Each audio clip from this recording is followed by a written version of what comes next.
Hello and welcome to episode 3 of the Victorian Aboriginal News Referendum 23 Tapes podcast. I'm your host, Charles Parker.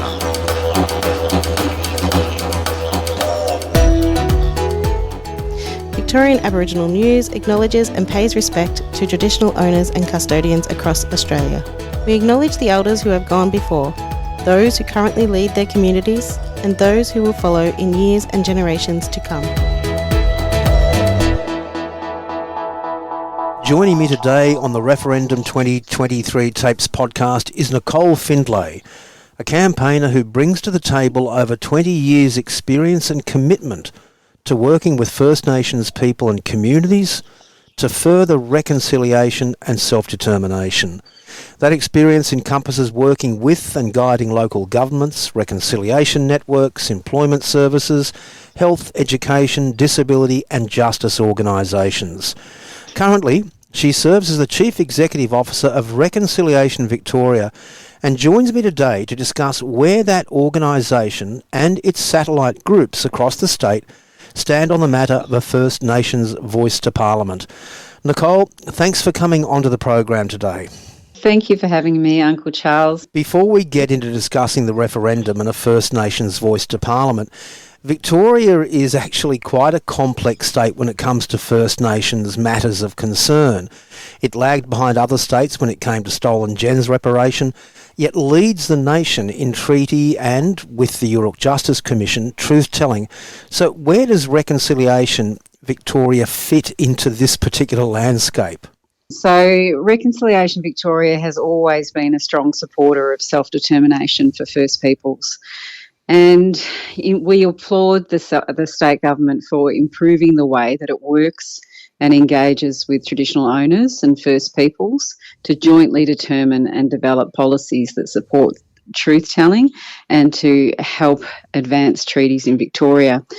Look, RecVic has always played a really active role in promoting the activities and resources of the Yoorrook Commission and the First Peoples Assembly of Victoria. So we've got great relationships with both of these authorities, and we know that our 97% of non-Indigenous audience are very interested and supportive of truth-telling and treaties. So that's some of what we do. We also support reconciliation and truth-telling in schools, and we do this by partnering with Aboriginal cultural and content experts to deliver webinars and resources to educators across the state. We also work with local governments through the lens of the Victorian Aboriginal and Local Government Strategy and through our RecVic Magalee website. We work with the 79 local governments across Victoria to share best practice and also to increase awareness about the VELG strategy, which this is also, very unique to the Victorian landscape. This is one of the most progressive local government strategies across the country in that it proposes and invites local governments to develop 5-year self-determination local action plans with traditional owners and First Peoples in their municipality. So we very much support that.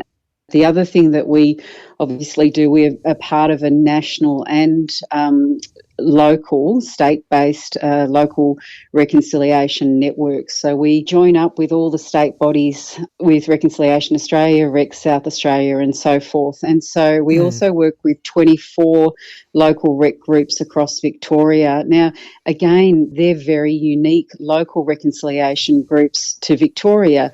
Only one other state has local reconciliation groups, and we work closely with them to basically share the truth-telling and treaty advancement developments so that we get right into metro and regional areas where we still know lots of work needs to be done. Now, since 2019, and one of the interesting things I do particularly appreciate about Reconciliation Victoria, the organisation has relied heavily on its Cultural Council of First Peoples.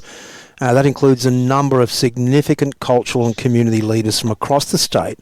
What advice have you and your team received from that council on the matter of the referendum that may well be happening later in the year?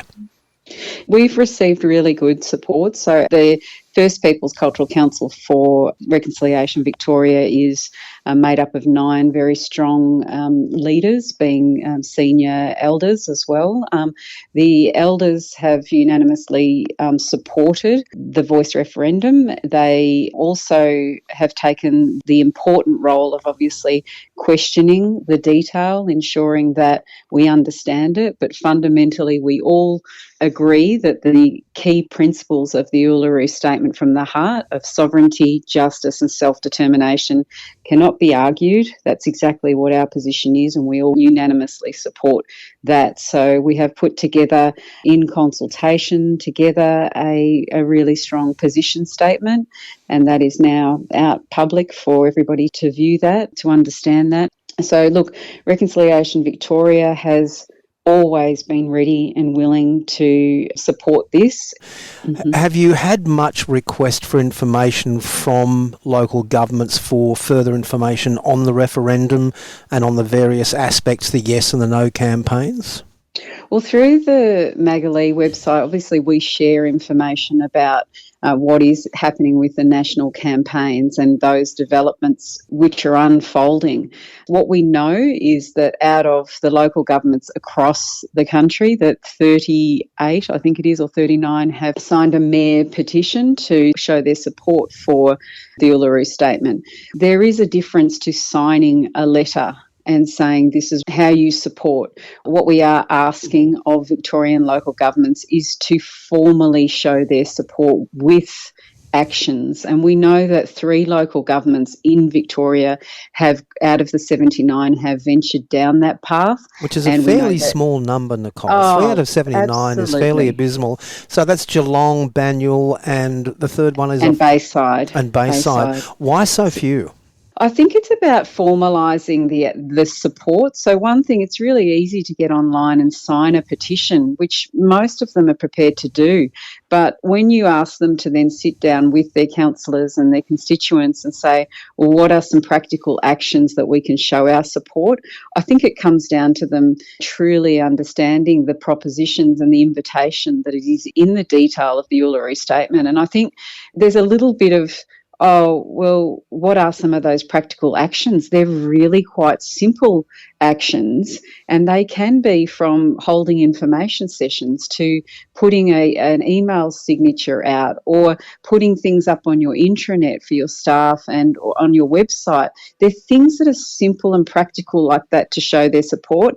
They're only just dipping their toe into some of those really simple practicalities. And the ones who've done it have gone, this is easy. We've already got wraps in place, so we've already been doing this stuff anyway. Do you think, though, that there might be a fear that it seems to be, or would seem to the community be taking a political step where really local governments are meant to be fairly non-political in their approach to social matters? I think because of the fact that the voice is calling so much for support of self-determination, and let's face it, Gough Whitlam called for that back in the 70s, and the local governments actually have within the Victorian Aboriginal and Local Government Strategy, they have an absolute ask of them to put 5-year self-determination local action plans in place. The voice is doing the same thing. It is actually putting that process into action. So the thing we do need to look back and peel back the layers is actually to say only out of the 79 local governments that ever got on board with reconciliation action plans, only 15 ever did, Uncle. So it is probably this kind of sitting back that we need to see change. And through the voice, I truly believe that if the referendum is passed, then all of this will actually get the traction that it needs, because we've already got, in Victoria certainly, we've already got the policy frameworks to support it. Yes, quite right. Now, we're just about to run out of time, and I do want to get to some of the initiatives that you as an organisation, and you're a small organisation running on the smell of an oily rag, and your local reconciliation groups around the state really do some amazing work with little resources. But what initiatives do you currently have planned for the org and also for the satellite groups? Look, I think for us, we really are going to be out active as soon as we know that the national campaigns, the From the Heart campaigns, they'll have their week of action, which will commence from the 18th to the 24th of February. We know that we will look to all of the key stakeholder groups that we've always worked with, those local governments, the schools, the local rec groups, all of the community partners that we have. And we'll be out strongly, basically advocating to understand that, the constitutional recognition, this invitation that has been put forward, we'll be really strongly promoting that invitation as the key opportunity and the time to actually make this constitutional change and to put that rightful recognition in our constitution. So we will be working very, very hard. This has been a 20-year journey as far as our organisation goes, but reconciliation supporters have been around a lot longer than that, and certainly the people that work within the local rec groups across the state here in Victoria, they all are elder voices in there as well in those local rec groups. So we see a really strong opportunity with National Rec Week this year, with the key theme being Be the Voices for Generations. When we look at reconciliation action plans across the state, we know that the most reconciliation action plans being developed across the country are in the early years areas,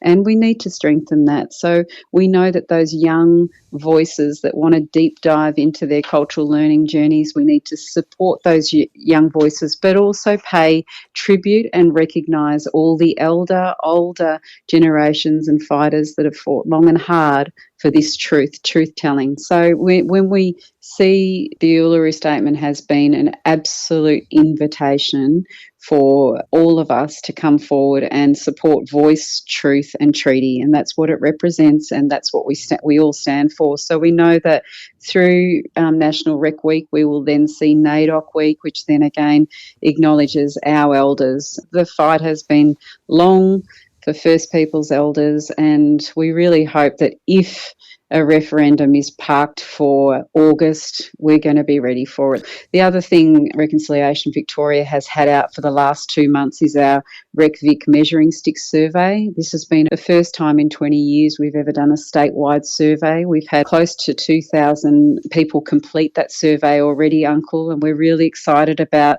the results, because those results are going to tell us what community attitudes in Victoria tell us about the state of reconciliation. And will you be publishing those results? Absolutely. We'll provide a link to that. Now, where can people find information about working with a local reconciliation group? On our website, you'll find more details in there, but also just to contact our office. So at the moment, we have a 5-member team, a very small team, but all of us have been preparing a lot of literature both on our Magali website and our RecVic website. We're also launching our RecVic membership program. It's a membership platform which will then also be able to guide you into all of that information about how to join a local rec group. And we'll be providing links on the Victorian Aboriginal News website with this particular post to the RecVic website, so you can get more information and actually contact this dedicated team at Reconciliation Victoria. Nicole, I know we'll be talking on the podcast again over the coming months because of your relationship with the education system and also, of course, with local governments. There's lots more to talk about, and we do want to cover a lot of bases over the coming months. In the meantime, I want to thank you so much indeed for your time and coming onto the podcast, and we'll chat soon. Thank you. It's been a pleasure. Thanks, Uncle.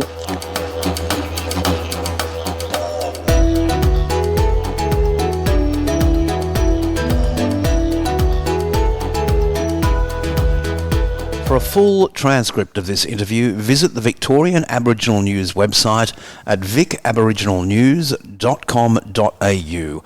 And if you have any questions you'd like to see dealt with on this podcast, or any interviewees in particular you'd like us to speak to, then use our website's Referendum 23 feedback form.